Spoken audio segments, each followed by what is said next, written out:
Ya, jadi latar belakang dari disusunnya alat ini adalah pertumbuhan selada yang bergantung kepada pemberian vitamin yang akurat sehingga dibutuhkan ketelitian yang cukup tinggi sehingga metode manual dinilai kurang efisien dan beresiko untuk meningkatkan human error.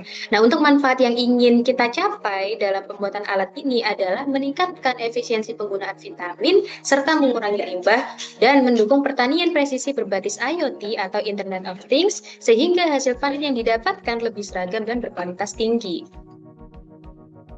Diharapkan alat ini menjadi solusi dari pemborosan vitamin atau pemberian vitamin yang berlebihan, ketergantungan pada pengalaman petani yang beresiko menyebabkan ketidakseragaman hasil panen, kemudian tidak memerlukan banyak tenaga manusia dalam penyiraman, kebutuhan vitamin pada tanaman selada yang harus tepat, tapi metode manual dinilai kurang akurat dan kurang efisien.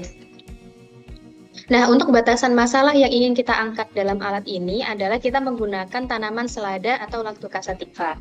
Nah, untuk nutrisi yang ingin kita pakai yaitu menggunakan nutrisi AB mix yang dimana nutrisi ini mengandung unsur nitrogen, fosfor, kalium, kalsium, magnesium, dan juga ferrum. Sehingga nutrisi ini menjadi kunci utama dalam pertumbuhan tanaman selada dalam hidroponik ini karena fungsi AB mix ini menggantikan fungsi tanah sebagai penyedia zat hara. Kemudian untuk masalah yang timbul dalam penanaman selada ini biasanya adalah dosis nutrisi yang tidak tepat sehingga menyebabkan keterhambatannya pertumbuhan, kemudian menyebabkan daun yang kerdil dan juga akar yang rusak. Ketika dosis yang diberikan terlalu rendah, maka terjadi defisiensi hara yang menyebabkan daun pucat serta pertumbuhannya lambat. Ketika dosis yang diberikan terlalu tinggi, maka akan terjadi plasmolisis atau sel tanaman yang rusak serta pemborosan nutrisi. Nah, hal tersebut berdasarkan dari data yang kita dapatkan dari jurnal JAST IFA tahun 2023, di mana pertumbuhan tanaman paling maksimal itu terjadi di 3,4 ml per liter, di mana tinggi tanaman yang didapat sekitar 20,57 cm, kemudian jumlah daunnya didapat sekitar 13, kemudian berat segarnya didapatkan sekitar 65,65 gram, kemudian panjang akar mencapai 24,76 cm. Dan juga untuk target marketing yang ingin kita tuju dari alat ini adalah para pemilik kebun hidroponik dari tanaman selada itu sendiri.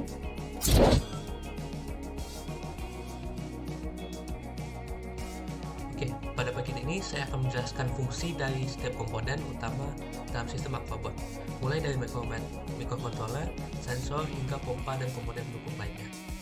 Tapi sebelumnya, ini adalah beberapa sketsa dari alat yang kami rancang untuk memberikan gambaran bentuk dan susunan komponen secara visual. Ini terdapat sketsa dari 2D yang kami lakukan di awal, dan ini sketsa 3D, terdapat gambar perspektifnya tanpa atas dan bawahnya. Itu di bawah dan nampak pompa yang kami gunakan. Untuk ini adalah housing dari Arduino ya. Dan ini wadah-wadah dari vitamin, asam dan basa yang kami gunakan. Baik, ini tampak depan, tampak belakang, dan tampak kirinya, dan ini tampak kanannya. Oke, sistem aquabot terdiri dari beberapa komponen elektronik dan mekanik yang dirancangkan secara untuk bekerja secara otomatis dalam mengontrol pemberian nutrisi dan penyesuaian pH pada sistem hidroponik. Komponen utama dari sistem ini adalah Arduino Mega 2560 yang berfungsi sebagai pusat pengendali. Arduino Mega dipilih karena memiliki jumlah pin digital dan analog yang banyak, sehingga mampu mengelola berbagai sensor dan aktuator secara bersamaan. Microcontroller ini menerima data dari sensor, menjalankan logika kontrol yang sudah diprogram, lalu mengaktifkan pompa yang menambahkan cairan sesuai kebutuhan tanaman. Untuk memantau kondisi lautan secara real time, digunakan dua sensor utama. Pertama, sensor pH yang berfungsi untuk mengukur tingkat keasaman atau kebasahan air. Sensor ini sangat penting karena pH yang tidak sesuai dapat mengganggu penyerapan nutrisi oleh tanaman. Kedua, sensor konduktivitas listrik atau EC yang digunakan untuk mengukur kadar nutrisi dalam lautan. Sensor ini memberikan output berupa tegangan analog yang kemudian dibaca oleh Arduino untuk menentukan apakah lautan perlu ditambah nutrisi atau tidak. Selanjutnya, sistem ini menggunakan pompa peristatik sebagai aktuator cairan. Terdapat 3 unit pompa, satu untuk lautan asam, satu untuk lautan basah, dan satu untuk pupuk cair. Pompa ini beroperasi dengan sangat presisi dan dikendalikan oleh Arduino melalui modul relay 4 channel. Relay ini berfungsi sebagai saklar elektronik menghubungkan Arduino yang bekerja pada tegangan rendah dengan pompa yang membutuhkan arus lebih besar. Relay juga memberikan isolasi listrik agar sistem tetap aman dan tidak merusak komponen microcontroller. Untuk menampilkan satu sistem secara langsung, digunakan LCD 16x2 dengan antarmuka 12 inch. Layar ini menampilkan informasi penting seperti nilai pH, status pompa, dan proses pemberian pupuk secara real time. Penggunaan modul 12C memudahkan koneksi karena hanya memerlukan 2 kabel data, sehingga lebih efisien dalam penggunaan pin Arduino. Sumber daya untuk sistem ini berasal dari power supply 12 volt DC yang memberikan tegangan stabil untuk pompa dan Arduino. Arduino sendiri memiliki regulator internal yang akan menurunkan tegangan sesuai kebutuhan sistem. Dengan konfigurasi ini, seluruh sistem bisa berjalan dengan efisien dan aman. Untuk menyalurkan cairan dari tangki ke sistem tanaman, digunakan tubing atau selang kimia tahan lautan yang digunakan dari pompa ke reservoir, tempat penyimpanan lautan asam, basa, dan pupuk. Reservoir dirancang agar mudah diisi ulang dan aman dari kebocoran atau kontaminasi. Terakhir, semua koneksi antar komponen dihubungkan menggunakan kabel dan konektor berkualitas tinggi. Kabel-kabel ini menjamin koneksi tetap stabil, tidak mudah lepas, dan mampu mengantar sinyal serta daya dengan baik, sehingga Aquabot dapat bekerja secara otomatis dan andal. Baik, itu untuk komponen-komponen yang kami gunakan dalam barang kami. Baik, untuk selanjutnya kami melakukan perhitungan analisis pressure drop pada skema alat kami. Analisis ini dilakukan untuk mengetahui apakah pompa peristaltik yang kami gunakan itu mampu untuk mengalirkan aliran dengan lancar atau tidak.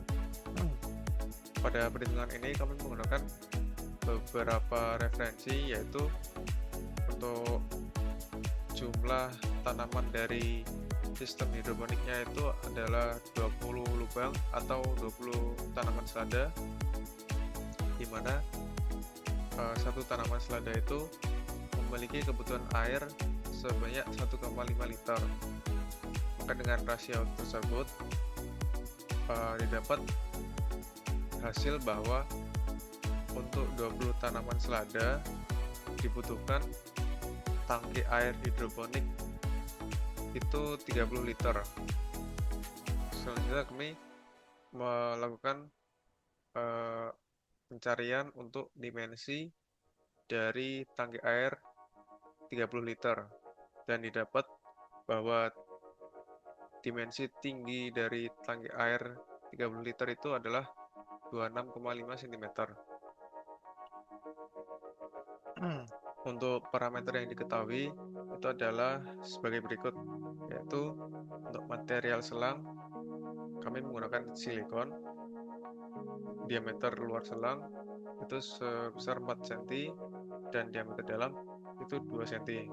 Untuk material dan diameter dari selang ini itu sudah sepaket dengan pompa peristaltiknya. Lalu spesifikasi flow rate dari pompanya itu bisa 10 ml per menit sampai 90 ml per menit. Dan jumlah elbow pada skema ini itu sebanyak 3 buah 90 derajat elbow, di mana untuk satu buah elbow 90 derajat itu memiliki koefisien loss sebesar 0,9. Maka untuk total dari koefisien loss-nya itu adalah 2,7. Untuk tinggi tangki dari basa asam vitaminnya itu 14 cm dari bawah, dari dasar tanah, ditambah dengan tinggi dari tangki itu sendiri sebesar 8,5 cm. Untuk totalnya itu 26,5 cm. Dan tangkinya ini kami menggunakan 1 liter. Selanjutnya untuk panjang selang kami menggunakan 1 meter. Untuk perbedaan ketinggian, karena tinggi tangki sumber dan tangki tujuannya itu sama, maka perbedaannya itu 0. Untuk masa jenis, kami mendapatkan data bahwa masa jenis asam H3PO4 itu adalah 1685 kg per meter kubik, dan masa jenis basa KH itu 1045 kg per meter kubik. Dan untuk masa jenis ABMIXA, karena kami belum mendapatkan data yang fix atau akurat, maka kami melakukan asumsi bahwa masa jenis ABMIX itu adalah 1050 kg per meter kubik. Selanjutnya, yang pertama kami menganalisis untuk kecepatan aliran di pipa atau di selang. Untuk flow rate-nya kami bagi menjadi 2, yaitu flow rate minimum yaitu 10 ml per menit dan flow rate maksimum yaitu 90 ml per menit. Lalu satuan ini kami konversi ke meter kubik per second dan didapatkan hasil sebagai berikut. Untuk luas penampung dalam selang, karena luas dalamnya itu karena selang dalam itu memiliki diameter 2 cm, maka untuk luasnya itu 3,14 kali 10 pangkat minus 4 meter kuadrat. Dan didapat kecepatan aliran dalam pipa dengan menggunakan rumus P sama dengan Q per A. Untuk flow rate minimum, kecepatannya itu adalah 0,00053 meter per second, dan untuk flow rate maksimum, kecepatannya itu adalah 0,0047 meter per second. Selanjutnya, karena sudah menganalisis kecepatan aliran, maka bisa dianalisis untuk jenis aliran dalam selangnya dengan menggunakan rumus Reynolds sama dengan massa jenis dikali kecepatan dikali diameter per viskositas. Untuk viskositas dalam perhitungan ini kami menggunakan viskositas air. Lalu untuk bilangan Reynolds fluida asamnya itu pada flow rate minimum 20,01, flow rate maksimum 179,98, dan untuk basanya pada flow rate minimum 12,39, pada flow rate maksimum 111,5. Lalu terakhir untuk pada fluida dari nutrisi ABMIXA, Reynolds-nya itu adalah pada flow rate minimum 12,45, flow rate maksimum 112,8. Sehingga didapatkan kesimpulan bahwa karena semua nilai bilangan Reynolds dari ketiga fluida itu di bawah 2300, maka dari itu aliran dari ketiga fluida pada selang itu adalah laminar. Selanjutnya kami menganalisis untuk friksinya. Karena aliran dalam selang itu laminar, maka kami menggunakan rumus untuk faktor friksinya itu 64 per bilangan Reynolds. Untuk asamnya pada flow rate minimum itu 3,1, pada flow rate maksimum 0,35, untuk basa pada flow rate minimum 5,1, dan pada flow rate maksimum 0,57. Untuk nutrisinya pada flow rate minimum 5,3 dan pada flow rate maksimum 0,59. Selanjutnya kami menganalisis untuk energy loss-nya dengan rumus faktor friction dikali dengan panjang total dari selangnya per diameter dari selang dikali massa jenis dikali kecepatan kuadrat per 2. Dan didapatkan hasil untuk energy loss dari asamnya pada flow rate minimum itu 0,037 Pascal dan flow rate maksimum 0,34 Pascal. Untuk basanya pada flow rate minimum didapatkan energy loss 0,037 Pascal, pada flow rate maksimum 0,34 Pascal. Untuk nutrisi ABMIXA pada energy loss pada flow rate minimum itu 0,037 Pascal dan flow rate pada energy loss pada flow rate maksimum itu 0,34 Pascal. Selanjutnya untuk analisis minor loss dengan menggunakan rumus total emission loss dikali PV kuadrat per 2, maka hasil untuk minor loss pada asam flow rate minimum itu 0,0064 Pascal dan flow rate maksimum itu 0,001 Pascal. Untuk bahasanya pada flow rate minimum itu 0,0039 Pascal dan flow rate maksimum 0,032 Pascal. Lalu untuk nutrisi minor loss pada nutrisi ABMIX pada flow rate minimum itu 0,0039 Pascal dan flow rate maksimum 0,032 Pascal. Selanjutnya untuk analisis akhir dari pressure drop-nya, di mana pressure drop itu adalah major loss ditambah minor loss. Maka didapatkan bahwa pada selang asam pressure drop pada flow rate minimumnya itu adalah sebesar 0,038 Pascal dan flow rate maksimum itu sebesar 0,39 Pascal. Untuk pressure drop pada selang basah pada flow rate minimum didapatkan hasil sebesar 0,038 Pascal dan pada flow rate maksimum pressure drop-nya itu 0,37 Pascal. Terakhir untuk nutrisi AP mix didapatkan pressure drop pada flow rate minimum itu 0,038 Pascal dan pada flow rate maksimum itu 0,37 Pascal. Dan didapatkan kesimpulan akhir dari perhitungan ini bahwa pompa peristaltik yang kami gunakan itu memiliki spesifikasi sebesar tekanan keluaran sebesar 2 bar atau 200.000 Pascal. Dan dengan hasil yang didapatkan untuk pressure drop pada ketiga selang dengan nilai pressure dropnya itu jauh di bawah dari tekanan keluaran pompanya, maka pompa yang dipilih itu dapat dipastikan untuk mampu mengatasi pressure dropnya. Untuk flow chart mekanisme alatnya seperti ini. Dari mulai membaca nilai pH sensor, jika pH-nya kurang dari 5,5, maka otomatis pompa akan mendistribusikan larutan basah untuk menaikkan pH, lalu akan menampilkan status di layar LCD. Lalu pH apakah dalam pH rentang ideal atau tidak? Jika iya, maka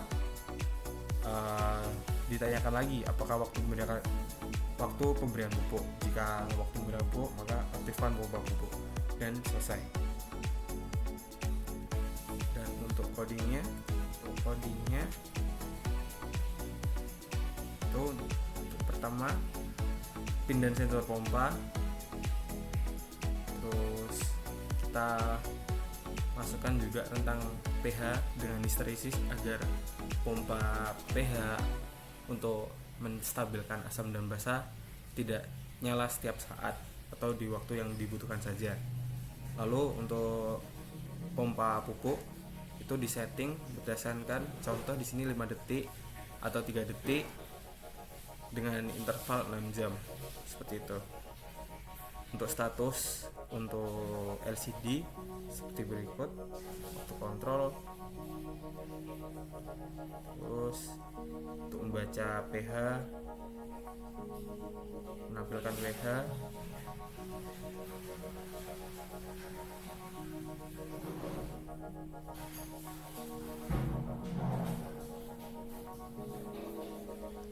kita menggunakan kontrol pompa pupuk otomatis di sini untuk contoh sekarang yaitu hanya 6 jam dan seperti itu.